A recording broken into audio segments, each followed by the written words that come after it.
Auto develop చేసి over a period of time check చేసి masterise చేయాలి.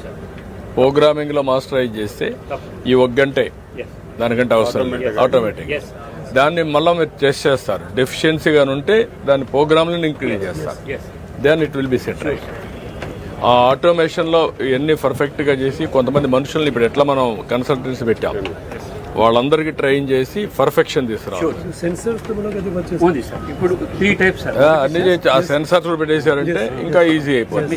ఒకటి చిన్న రైతుకి ఏదైతే time based sir, volume based ఉంది సార్, ఎన్ని లీటర్లు 3 సార్లు పెట్టి sensor based 3 will submit the cost ఎఫెక్టివ్గా ఉండాలి. ఇంకొకటి కూడా చేయొచ్చు, మీరు మంత్లీ సెటిలైట్ ద్వారా డేటా తీస్తున్నాం, అందులో కూడా సాయిల్ మాయిశ్చర్ వస్తే దానికి మీ ప్రోగ్రామ్కి కరెక్ట్ చేయి. నువ్వు టెక్నాలజీ వారిని చేసేది పార్టీలప్పుడు నువ్వు ఇది చేసి నువ్వు ఒక మోడల్గా తయారు చేయి, నువ్వు కూర్చో ఇక్కడ అందరితో మాట్లాడుకొని. ఆయిల్ పామ్ ఏరియా అతను బాగా టెక్నాలజీలో ఫ్యాక్టరీ కూడా వచ్చింది సార్, పార్టీ అంతా చేసేవాడు. ఎన్ని చేసిన తర్వాత ఇక్కడ పంపించా ఆయన్ని. అందుకే చెప్తాను, ఇప్పుడు ప్రూవ్ చేయి నువ్వు ఇక్కడ.